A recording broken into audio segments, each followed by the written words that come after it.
আসসালামু আলাইকুম রহমতুল্লাহ। সম্মানিত ভিউয়ার্স, আশা করি আল্লাহর রহমতে আপনারা সকলে ভালো আছেন। ভিউয়ার্স, আজকে আমি আপনাদের মাঝে উপস্থিত হয়েছি এনটিআরসি থেকে নিবন্ধন সনদপ্রাপ্ত 1 থেকে 12তম সনদধারীরা তারা 10 ফেব্রুয়ারি থেকে শাহবাগে তাদের আন্দোলন কর্মসূচি গড়ে তোলেন। আপনারা জানেন যে প্রথম দিনে বিভিন্ন ধরনের অপ্রীতিকর ঘটনা ঘটতে দেখা দিয়েছে এবং বেশ কয়েকজন শিক্ষককে গ্রেপ্তারও করতে দেখা গিয়েছে এবং অনেক শিক্ষকের ওপরে লাঠিচার্জ করতেও দেখা গিয়েছে। কিন্তু দ্বিতীয় দিনের মতো যখন তারা শাহবাগের নতুনভাবে কর্মসূচি আবার পালন করতেছিলেন, কিন্তু মন্ত্রণালয়ের নির্দেশে এই সকল আন্দোলনকারীদের মধ্যে থেকে কিছু সদস্যকে তারা সচিবালয়ে নিয়ে যান পুলিশের গাড়িতে এবং সেখান থেকেই তাদের আন্দোলনের স্থগিতের একটি নির্দেশনা আসে। আসলে স্থগিত হওয়ার কারণটাই আপনাদের সঙ্গে আলোচনা করব। তবে বিস্তারিত জানতে আমার চ্যানেলের সাথেই থাকুন। তবে ছোট্ট একটি রিকোয়েস্ট, আপনি যদি আমার চ্যানেলে নতুন হয়ে থাকুন তাহলে চ্যানেলটি সাবস্ক্রাইব করুন এবং পাশে থাকা বেল আইকনটি বাজিয়ে দিন।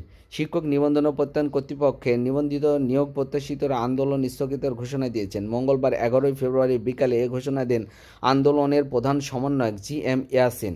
সচিবালয়ের বৈঠক শেষে শাহবাগে এসে তিনি এ ঘোষণা দেন। তিনি জানান, আগামী মাসের প্রথম সপ্তাহের মধ্যেই সমস্যার সমাধানের আশ্বাস পেয়েছেন প্রতিনিধি দলের সদস্যদের কাছ থেকে। তাই তারা আন্দোলনে স্থগিতের সিদ্ধান্ত নিয়েছেন। এর আগে আন্দোলনরত শিক্ষক নিবন্ধন ও প্রত্যয়ন কর্তৃপক্ষে নিবন্ধিত প্রথম থেকে 12তম নিয়োগ প্রত্যাশীদের 8 প্রতিনিধিকে সচিবালয়ে ডেকে নেওয়া হয়। মঙ্গলবার দুপুরে 12:15টার দিকে শাহবাগ থানা পুলিশের একটি গাড়িতে প্রতিনিধি দলের সদস্যরা সচিবালয়ে রওনা দেন।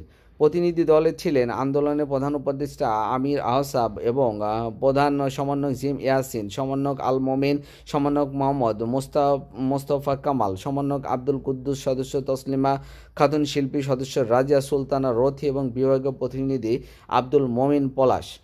তবে ভিউয়ার্স, এখনও তাদের দাবির যে সঠিক তথ্যটি সেখানে পরিপূর্ণভাবে এখনও বাস্তবায়িত হয়নি। তবে তাদেরকে একটি আশ্বাস করা হয়েছে যে মার্চের প্রথম সপ্তাহের দিকে তাদের বিষয় নিয়ে একটি ভেবেচিন্তে তাদেরকে একটি পর্যায়ে নিয়ে যাবে। কিন্তু এটা দেখার বিষয় যে ওই প্রথম সপ্তাহের দিকে কী ধরনের আলোচনা আসছে আর ফলপ্রসূ কী আলোচনায় হতে যাচ্ছে, সেটা পাওয়ার পরে আপনাদের সঙ্গে বিস্তারিত আলোচনা করব। তবে এখন পর্যন্ত বিস্তারিত কোনো তথ্যই পাওয়া যায় নাই। তবে ভিউয়ার্স, এই পর্যন্তই এই সকল তথ্য আমার কাছে আপডেট ছিল এবং আরও আপডেট তথ্য পেতে আপনারা যারা এখন আমার চ্যানেলটি সাবস্ক্রাইব করেননি অতি দ্রুত আমার চ্যানেলটি সাবস্ক্রাইব করে রাখুন এবং পাশে থাকা বেল আইকনটি বাজিয়ে রাখুন, তাহলে অবশ্যই আপনারা নতুন নতুন তথ্য আপনাদের কাছে পেয়ে যাবেন। আসসালামু আলাইকুম রহমতুল্লাহি ওয়া বারাকাতুহু।